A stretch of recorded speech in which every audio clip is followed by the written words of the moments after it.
boys and girls. Welcome to Monroe Live.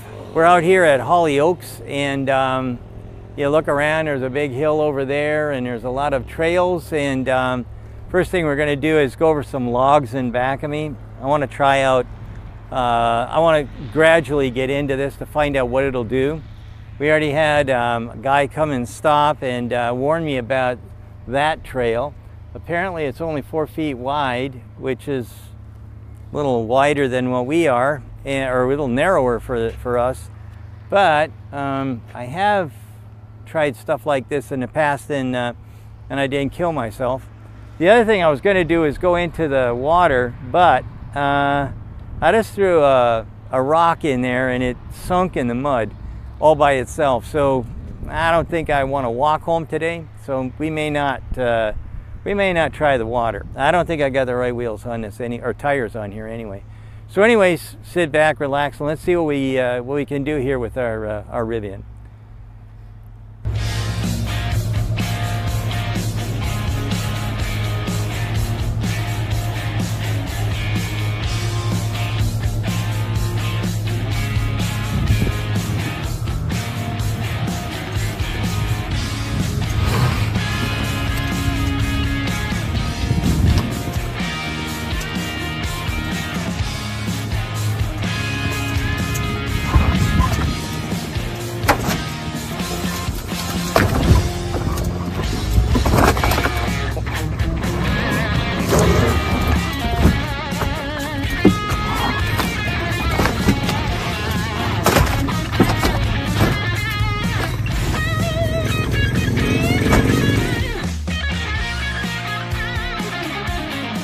Okay, so I just took it over the top of these logs here.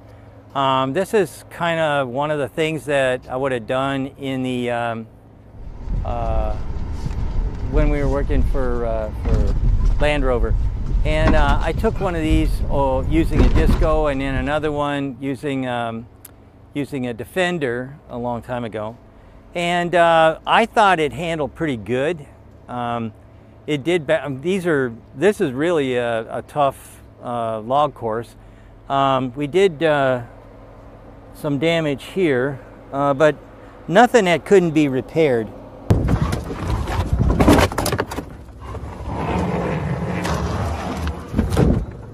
So I thought it handled pretty good. I don't know what it looked like coming in, but certainly there was plenty of banging around. So let's go on and find something else to see what's going on in. Look at this. Who did that one? I know I didn't do that. I didn't bang into anything up that high. So anyhow, this is performing okay for right now. Let's see what happens when we get into something else.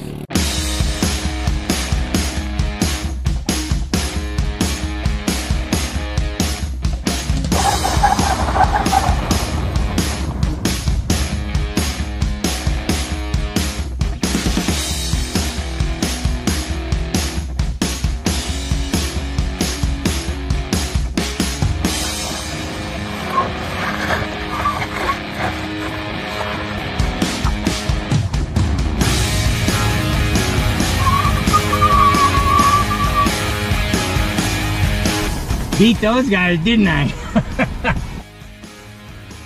Okay, so we went on a little ride.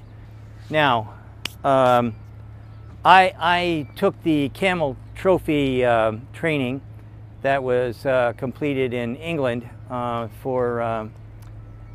the folks at Land Rover. I drove a Disco, and I drove a Defender.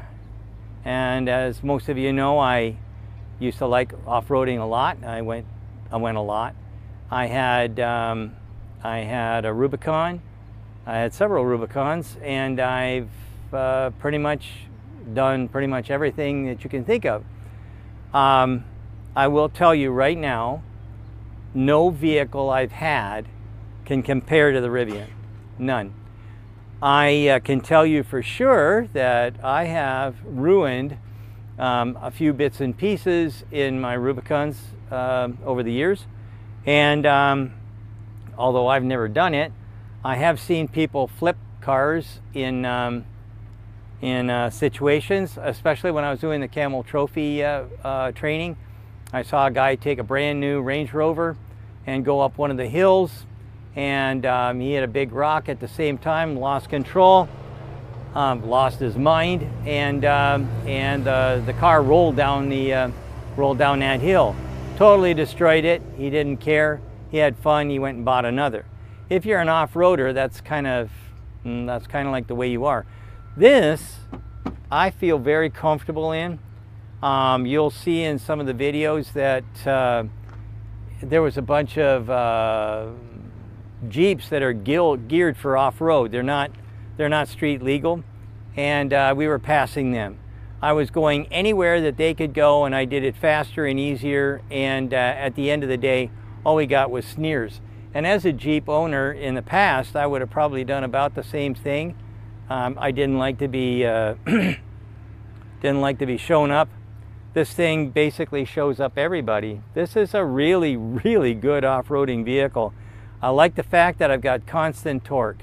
If I don't know if they caught it, but when I was going up the concrete mountain or whatever they got, hill, I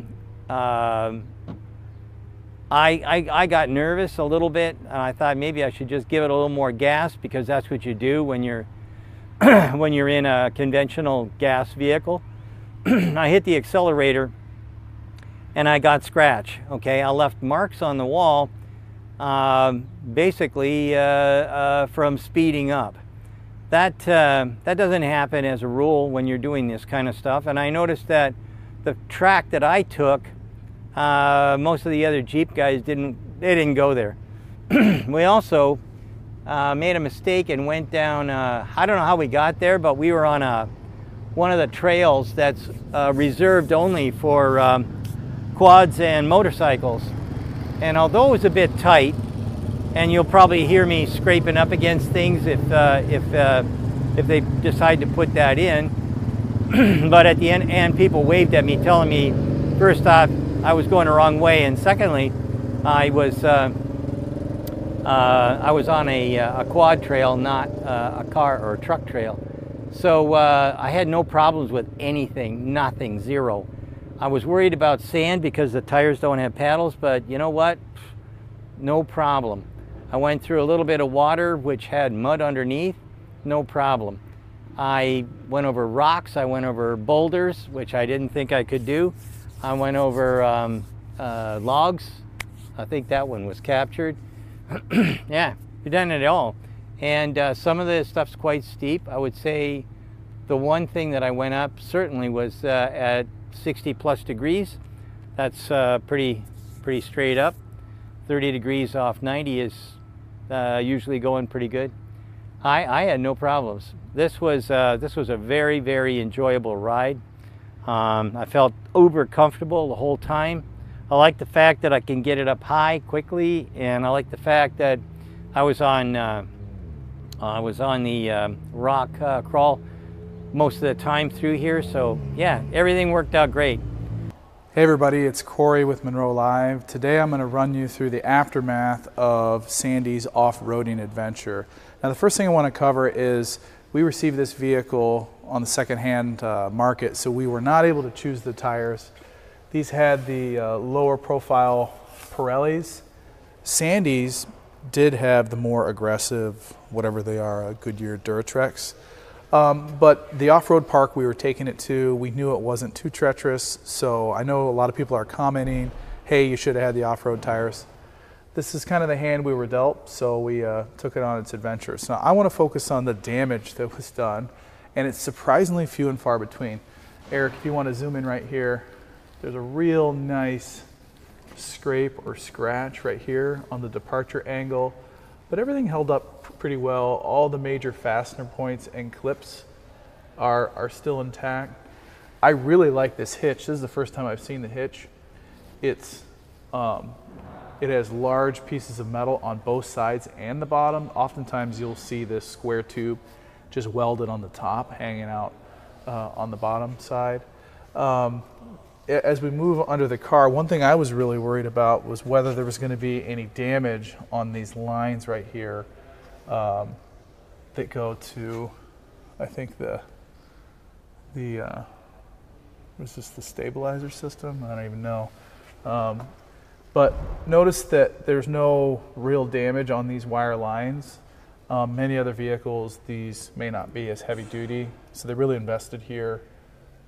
Nothing too bad. Same thing on the other side. A lot of the dirt had fallen off of it. One complaint that our team had, hang on. Thanks.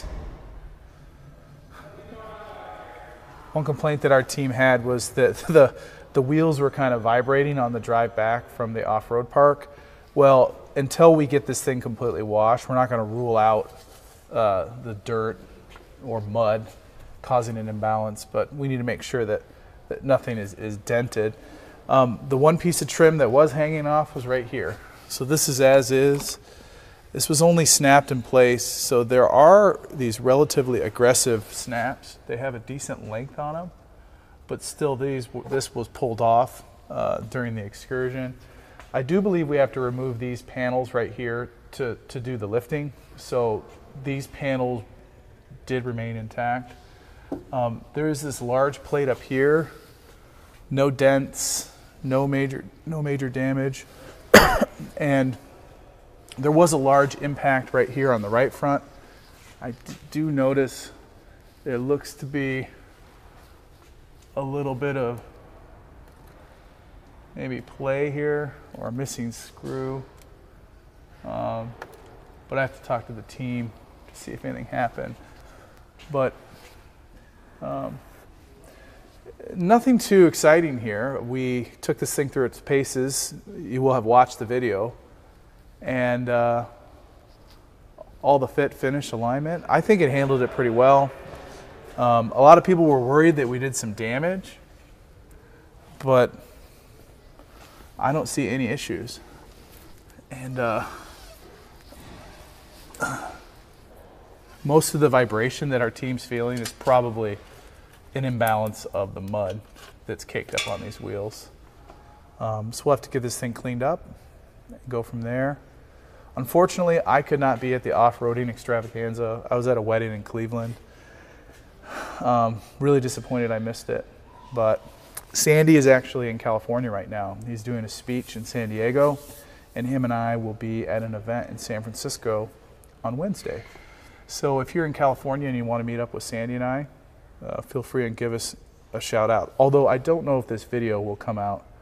Yeah, Eric's shaking his head no, so this will probably get cut.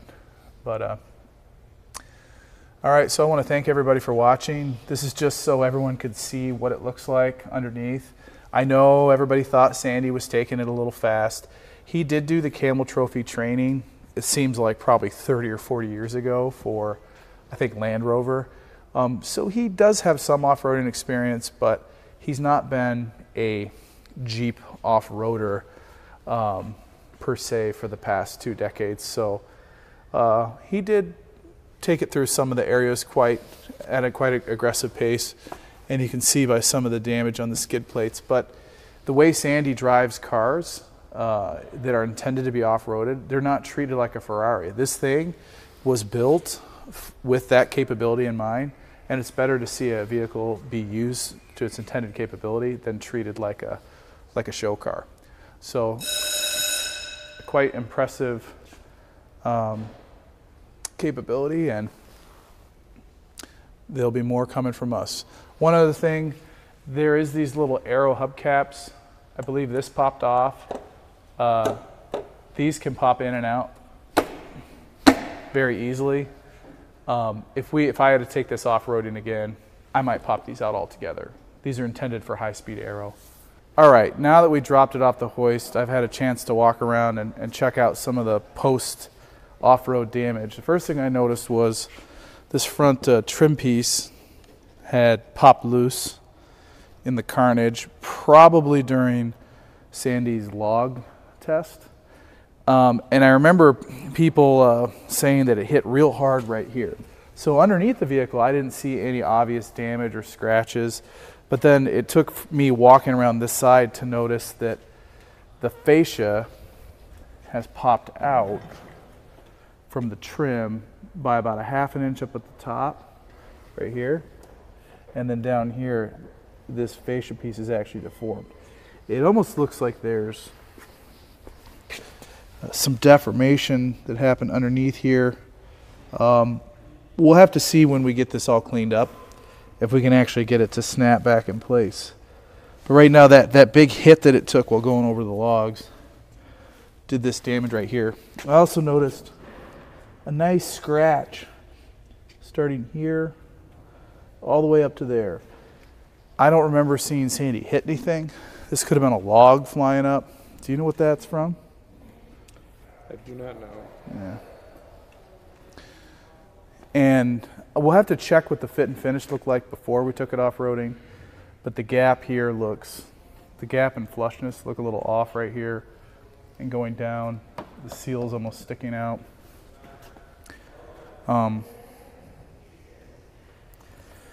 Definitely put it through its paces. A couple things look like they popped in and out of place. And you can come around and look at the other side and see what that looks like all together. And even this side, yeah, it looks like it's all together. It looks much better than the other side. So that's just another little tidbit we wanted to show. And we have the back rack on it now. We're going to do a little load test, and the load that we're putting in is tall enough where we don't want to break the glass. So there currently is no Rivian back rack, so we ordered a customizable one and clamped it on right here in this bed rail. So more videos to come. Thank you. Boys and girls, we're in for a treat. Yep, it's not every day that I expose myself. Hey boys and girls, this episode of Monroe Live is brought to you by our friends over at Henson Shaving. Here at Monroe & Associates, we get excited about good manufacturing.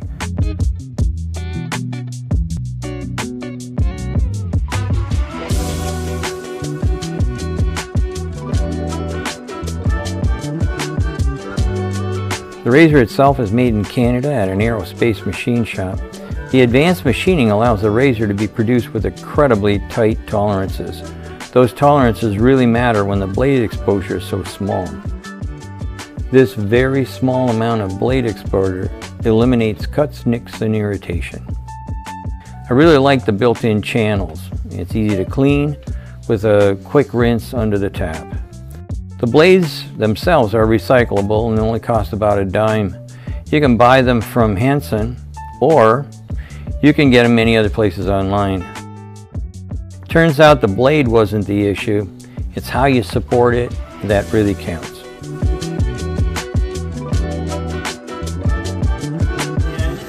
And now for the ultimate test.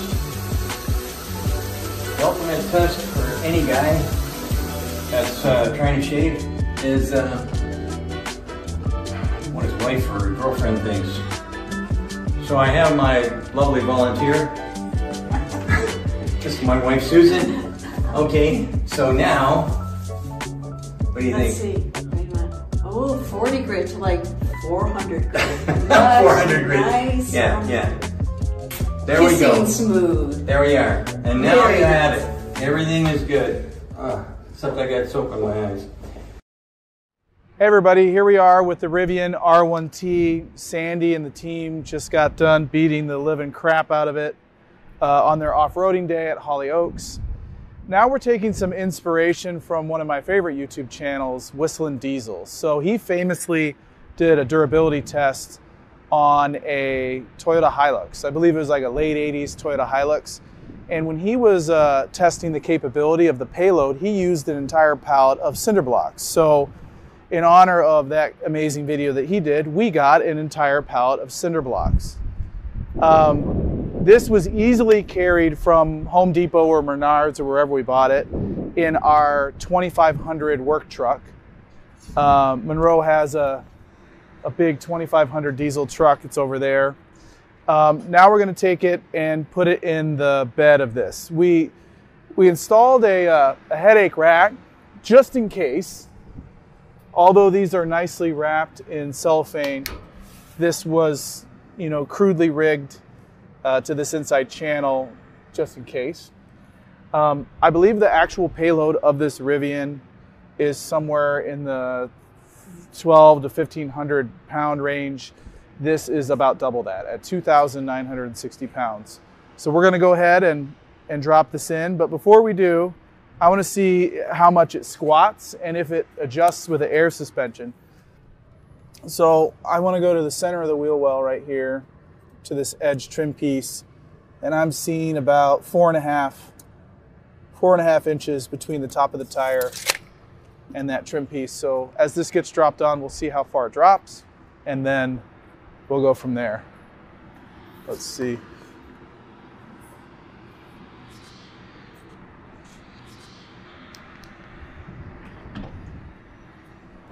Now I want to see how this separator panel does with the whole weight of this on. This being all plastic, it should slide very well. So here we go. We'll take it from here.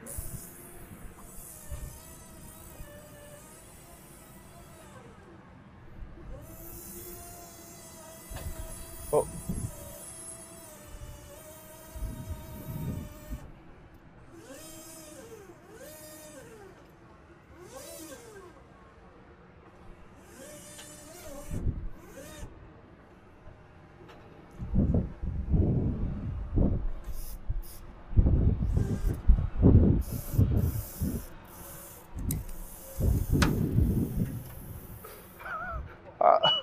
All right, so the first thing I've noticed, it has gone down to essentially about 1/2 inch. So the front end is up, but he's got to slide it all the way in. So now he's going to push it.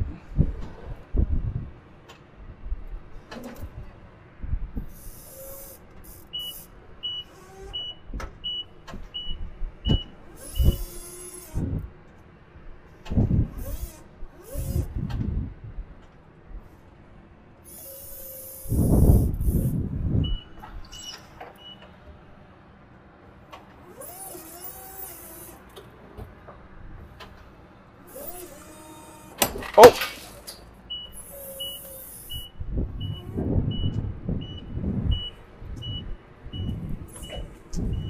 So he did break the glass.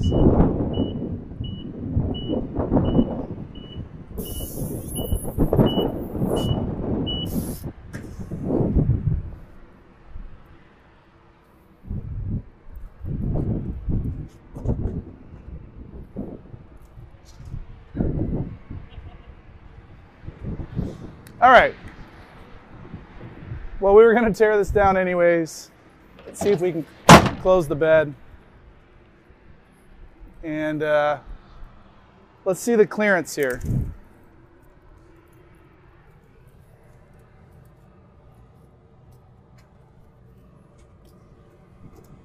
It's about 1 inch.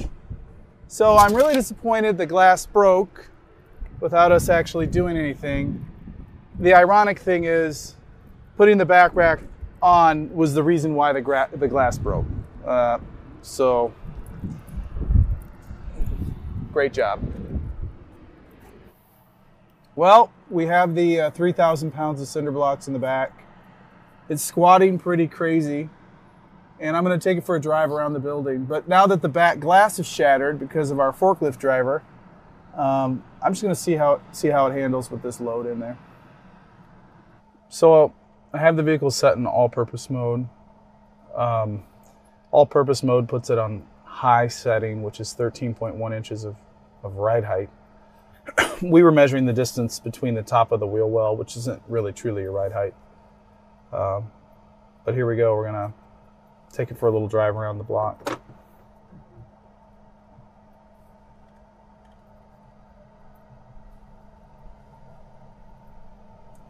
You know, with an electric vehicle, you can't actually hear the motors struggling or the transmission struggling. It's just a different experience with this large load back here. It's actually kind of enjoyable. Too bad the glass broke. Thanks, Andrew. But taking it over these bumps, perfectly fine.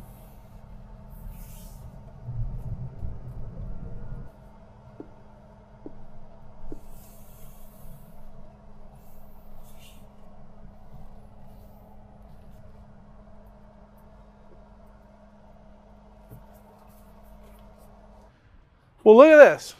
So after having driven it a while, it's actually leveling itself. Look at this. The gap has returned on this side. The gap has returned over here. So I'm pretty impressed. This is a massive load, and this is what you get with air suspension is the computer senses the level of that, and the air shocks are strong enough to pull this load up. So for this small of a vehicle carrying this much load, it could have done the job just fine. I think it's double the recommended payload.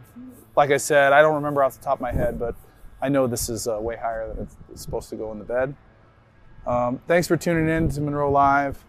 This will probably be added to another episode, but we wanted to honor some of our favorite content with Whistling Diesel by using the same thing he did. We're not going to go as far as dumping them in from a height and driving through a field at 50 miles an hour, although I wanted to do that until we broke the glass, just putting the damn cinder blocks in the back with the forklift. So thanks again, stay tuned. Sandy is in California right now, but he'll be back in some of the videos moving forward. Talk to you later.